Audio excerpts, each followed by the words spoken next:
ये वाली स्टोरी आपकी फिर नोएडा के एक जगह की है। आप तो यार हमारी फाड़ रहे हो, हमारा रहना मुश्किल कर दोगे क्या यहाँ पे यार। तो अब इसकी लोकेशन आई थी नोएडा। अब आता है वो जहाँ पे उसने बुकिंग करी होती है। यहाँ कोई रहेगा कैसे कि ना, वो जो एंटर किया है उसको ना बड़ा अजीब सा लगा, जैसे बहुत अजीब सी स्मेल आ रही थी। शर्ट वर्ट उतारी, नॉर्मली फ्रेशन अप होकर काम वाम करके फिर सोने लग रहा है। और वैसे मतलब इस साइड सो रहा है वो, लेफ्ट साइड में पूरा सोते सोते उसने करवट बदली और उसको दिखता है कि चेयर में कोई बैठा हुआ है। उसकी ऐसे धड़कने रुक गया भाई। उस टाइम पे वो उठा तो उसे एकदम से याद आया कि शिट, अभी मतलब वो ऐसा राहत फील ही कर रहा है। बेड में तकिया नहीं था, मतलब कि चेयर में कोई तो है जो ऐसे उड़ रहे हैं। वो ऐसे बाल थे किसी के जो उड़ रहे हैं अजीब से। और फिर उसे ऐसे कुर्सी के गिरने के बाद धम करके वो कुछ नहीं देखता और ना बैग उठाता है और भागता है सीधा वहाँ से। वहाँ उसे एक औरत खड़ी हुई दिखती है भाई, उसका पूरा चेहरा जला हुआ है। और क्या है भाई नेक्स्ट स्टोरी? भाई ये वाली स्टोरी आपकी फिर नोएडा के एक जगह की है। आप तो यार हमारी फाड़ रहे हो, हमारा रहना मुश्किल कर दोगे क्या यहाँ पे यार। हाँ भाई। बताओ। तो ये जो बंदा था बेंगलोर में काम करता है ऑफिस का। तो इसका क्या था भाई कि इसका काम ऐसा होता था कि एज अ क्लाइंट ये हर जगह जाके देखता था कि आउटसोर्स करवाते थे हर जगह ऑफिस में काम। तो डिफरेंट ऑफिस में जाएगा, डिफरेंट लोकेशन में, और वहाँ देखता रहेगा कि भाई हाँ सही से हुआ है कि नहीं हुआ ये वो। तो अब इसकी लोकेशन आई थी नोएडा। नोएडा भी कौन सी, 141। तो भाई वो लैंड करा सुबह बेंगलोर से सीधा, और सीधा आ गया ऑफिस आता है तो भाई ठीक है, काम वाम करना है, काम वाम कर रहा है। और उसे पूछ रहा है कि यार बता दो, यहीं 2 दिन क्या उसका स्टे था, बता दो यार कहाँ रुकूँ मैं। तो वो बोल रहे यार देखो नोएडा में तो ऐसा बहुत बड़ा आपको कुछ मिलेगा नहीं, मनाली तो है नहीं कि हर दूसरी इसमें आपको मिल जाए। तो एक बंदा था उसने बताया था कि यहाँ पे हम जाते हुए देखते हैं, पास में ही एक है। उसने कर दिया वो बुक, और फिर वो वही 8-9 बजे वहाँ से ऑफिस से निकला, बाहर से खाना खा लिया और 9:30 बज गए थे इस चीज़ में। और अब आता है वो जो जहाँ पे उसने बुकिंग करी होती है, और जब वहाँ आता है ना, उसका मतलब उसे भरोसा नहीं हो रहा होता कि ये क्या चीज़ है भाई, ये यहाँ कोई रहेगा कैसे। क्योंकि रोड में कुछ भी नहीं है, खाली रोड, आगे पीछे 1-2 वही सेम ऐसी बिल्डिंग थी, और उनकी भी अजीब सी मतलब लाइट्स बड़ी डिम सी है, और ऐसा लग रहा है मेंटेन नहीं। तो बड़ा हैरान था कि भाई ये कैसी जगह है। और उससे ज़्यादा हैरान था जो ओनर कि ये कैसे आ गया यहाँ पे, मतलब यहाँ तो कोई आता ही नहीं है, यहाँ दूर दूर तक तो लोग ही नहीं होते, ये कैसे रहने आ रहा है। और उसको दे दिया नंबर 13, फर्स्ट फ्लोर में होता है और लेफ्ट साइड में तीसरा रूम। तो ठीक है भाई, जाता है वो रूम नंबर 13 में चला जाता है, और वहाँ पे अब रख दिया उसने काम वाम। लेकिन ना वो जो एंटर किया है उसको ना बड़ा अजीब सा लगा, जैसे बहुत अजीब सी स्मेल आ रही थी उधर, समझ नहीं आ रहा था उसे। लेकिन वो यही सोचा था कि भाई मेंटेन तो किया नहीं इन्होंने, ना झाड़ू वो कुछ नहीं लगाया हुआ है, इतना ऐसे ही रखा हुआ है। तो ठीक है भाई, अब 2 दिन की बात है और बहुत कम पैसों में था। मैंने कहा ठीक है, अब कौन, अब भाई 10 बज चुके हैं, अब कहाँ जाऊँ मैं। उसने रखा अपना बैग आराम से और शर्ट वर्ट उतारी, नॉर्मली फ्रेशन अप होकर नॉर्मल चलेगा कि हाँ ठीक है, अब देखी जाएगी जो होगा सोने के लिए। और फिर मतलब थोड़ा सा काम वाम करा, वो उठ जाते तो एकदम नींद नहीं आती ना, तो उसने थोड़ा सा काम वाम करके फिर सोने लग रहा है। और वैसे मतलब इस साइड सो रहा है वो, लेफ्ट साइड में पूरा इस साइड दीवार है उसके।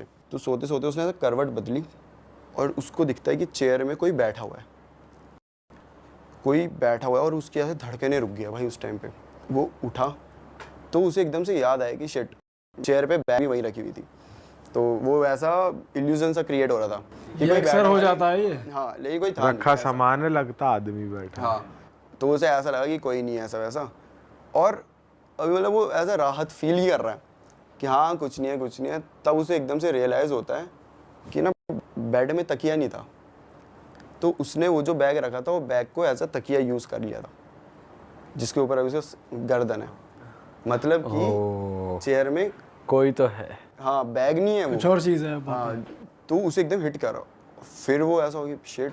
और ना अब जैसे शर्ट ऐसे रखी हुई थी, तो उसके ऐसे धागे नहीं थे इतने सारे जो ऐसे उड़ रहे हैं, वो ऐसे बाल थे किसी के जो उड़ रहे हैं अजीब से। अच्छा। और वो मतलब उसको समझ नहीं आ रहा, उससे लाइट ऑन हो नहीं रही कि नहीं। अब क्या होता है ना, इस टाइम पे तुम खुद से ही सोचने लग जाते हो कि मेरे पास आ जाएगी, ये ऐसी दिख रही होगी, है ना। होता है कभी कभी कि तुम खुद से ही ओवर थिंक कर लेते हो, पकड़ लेगी। हाँ हिलूंगा तो पकड़ लेगी, अगर मैं लाइट ऑन करी और वो ऐसी दिख रही हो तो क्या हो? तो तुम उसी की छोड़ भाई, रहने दे कि यहीं लेट रहो, आंख बंद कर लो, जैसे तैसे रात बीत जाए। हाँ, वो वैसे ही वहीं पे मतलब पड़ा हुआ है और उसे समझ नहीं आ रहा क्या करे। और अब वो जो है ना, वो धीरे धीरे ना ऐसे कुर्सी खिसकने की आवाज़ आ रही है, कि कुर्सी थोड़ी थोड़ी आगे हो रही है, पीछे हो रही है, उसे नहीं पता, लेकिन हिल रही है। और कोई ना कुर्सी पे ऐसे मार रहा है, ऐसे ऐसे नहीं करते, ऐसे ऐसे टाइप में, और ऐसे जैसे मान लो तुमने अंगूठी पहनी हुई है और प्लास्टिक की कुर्सी है, तो उसमें कैसे आवाज़ टक टक टक टक टक टक ऐसे ऐसे करके, और ना सांस लेने की आवाज़ आ रही है बहुत गंदी सी, बहुत गंदी सी। और इसे समझ नहीं आ रहा भाई क्या चल रहा है, ये क्या चल रहा है करके, ठीक है। अब भाई ये अपने दिमाग में इसने खुद पे ही इतना प्रेशर डाल दिया कि इसे समझ ही नहीं आ रहा है कि मैं अभी उठूं, भागूं, या फिर देखूं क्या चीज़ है ये। होपलेस हो गया, होपलेस हो चुका है वो पूरी तरीके से कि फंस गया भाई, आज तो फंस गया गया। और फिर उसे ऐसे कुर्सी के गिरने के बाद धम करके वो कुछ नहीं देखता और ना बैग उठाता है और भागता है सीधा वहाँ से, सीधा।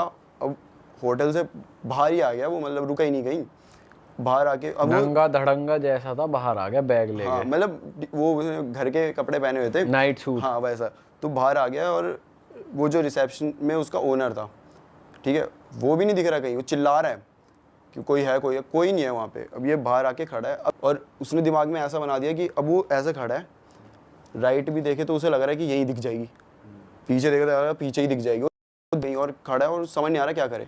पर कैसे तो हिम्मत करके भगवान का नाम लेके वो आगे पीछे चेक करता है, मतलब पेड़ वेड़ में कहीं कुछ नहीं होता। फिर वो देखता है अपने होटल में रूम नंबर 30, वहाँ उसे एक औरत खड़ी हुई दिखती है। भाई उसका पूरा चेहरा जला हुआ है, पूरा ऐसे खिड़की है उससे ऐसे जला हुआ है, और वो उसे ऐसे देख रही है, मतलब एकदम गुस्से में, और लाल आंखें एकदम, पूरा चेहरा जला हुआ। और वो देख के भागता है वहाँ से। भाई भागते भागते वो सीधे जा रहे हैं क्योंकि आगे पीछे कुछ है ही नहीं, तुम रुको भी कहाँ रुकोगे। आगे आ जाते तो एक 24/7 जैसे ही एक शॉप होती है, 24/7 नहीं होती बट वो ऐसा खुली रहती है, मतलब लेट नाइट। तो भाई सीधा वहाँ चले आता है, बंदे होते हैं। तो बोलता है कि भाई क्या बोलते, वो पूछते हैं कि क्या हुआ तुम्हें ये हालत कैसे होगी तुम्हारी। वो भाई उससे सांस नहीं ली जा रही, बोला नहीं जा रहा। उसे पहले तो काम डाउन करते, भाई तू बैठ, पानी वानी पी आराम से, और आराम से बता क्या हुआ। बताता है कि भाई वहाँ पे ऐसा ऐसा देखा, ये वो बोला, उससे जा ही ना था, वही हकला हकला गया, ऐसे तो कह रहा था कि भाई वो ऐसे दिख गया। तो वो बोलता है कि शिट, तुम्हें सबसे पहले तो उधर जाना ही नहीं चाहिए था। क्यों भाई, क्यों नहीं जाना चाहिए था, ऐसा क्या था वहाँ पर। तो वो बताते हैं कि ये तुम्हारे साथ पहला केस नहीं हुआ ये जो हुआ है, ऐसे यहाँ मल्टीपल केस हुए हैं। वहाँ पर अच्छा खासा चल रहा था, लोग आते थे, ठीक है। तो एक बार ना एक कपल आता है, लड़की और उसका पति होता है, ये आते हैं, पता नहीं क्या होता है इनके बीच, लड़ाई होती है क्या होता है किसी को नहीं पता। लेकिन अगले दिन उसकी बॉडी मिलती है, लड़की की बॉडी मिली। रूमर्स फैल गए आगे पीछे कि भाई ये यहाँ पे तो कत्ल हुआ है, ऐसा ऐसा करके। अब रूमर्स जब फैले ना, तो साथ में ये भी हो जाता है ना कि कत्ल हुआ है तो लोग नहीं जाते उस साइड कि भाई ये रहने दो, कहीं और दे दो नॉर्मल सा।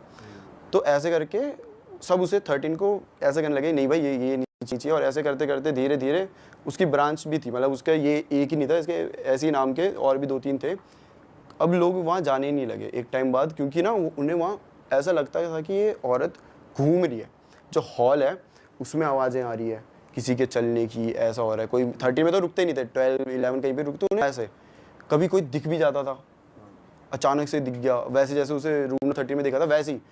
और वो जो बंदा था ओनर, अब वो पता क्या करता था, जो भी बंदे उसके वहाँ रुकने आते थे वो उन्हें रूम नंबर 13 में ही भेजता था, सिर्फ ये प्रूव करने के लिए कि वो हॉन्टेड नहीं है। कि भाई मैंने उसे, मान लो कोई एक बंदा आया और वो बोल रहा है भाई रूम नंबर 30 में जाओ, आप ऑफलाइन ले लो, सस्ता पड़ जाएगा, यही बोल के सब बोलते हैं हाँ ठीक है ऑफलाइन दे दो, हमें क्या, रूम नंबर 13 में जाओ। और मान लो कोई एक दिन भी सर्वाइव कर गया आराम से कि हाँ भाई, तो वो कोई दिक्कत तो बता देगा कि देगा राय नहीं, बंदा कुछ नहीं हुआ। लेकिन इस चक्कर में उसने 3-4 बंदे पागल कर दिए। ऐसा है कि भाई वो बंदे बोलते हैं कि भाई आप फिर भी लकी हो जो सेंसेस में हो, आपसे पहले एक बंदा आया था उसकी तो और बुरी हालत हो गई थी, वो तो मतलब ऐसे रास्ते में ही डोल रहा था यहाँ वहाँ, उसे समझ ही नहीं आ रहा था क्या, उसका दिमाग फंक्शन ही नहीं कर रहा था, ऐसे सीन हो गए थे उसके साथ। तो ऐसा इसके साथ हुआ। फिर तो भाई ये अगले दिन सीधा ऑफिस गया, 2 नाइट के लिए था, पहली रात ये, अगली रात इसने ऑफिस में ही बिताई और मैं नहीं जा रहा कहीं, और फिर सीधा बैंगलोर बोलता। उसके बाद आया ही नहीं, 3-4 साल पहले की बात है, आया ही नहीं उसके बाद नोएडा। वो मतलब मैं नहीं आ रहा भाई। भाई नोएडा में ये सब भी हो रहा है। भाई वैसे चलो अपने इलाके के बारे में ऐसी बातें कम करते हैं, अपना इलाका बढ़िया है नोएडा, ऐसी बात नहीं। किस दिन ओनर को ही बंद करो उस कमरे में एक दिन के लिए। ओनर को ही बंद कर साले ले ताला ले चाबी नीचे। ये तेरा हॉन्टेड नहीं है, चल अंदर कैमरा लगा और अंदर रह तू अब। चलो भाई इसके इसी नोट पे इस पॉडकास्ट को खत्म करते हैं भाई।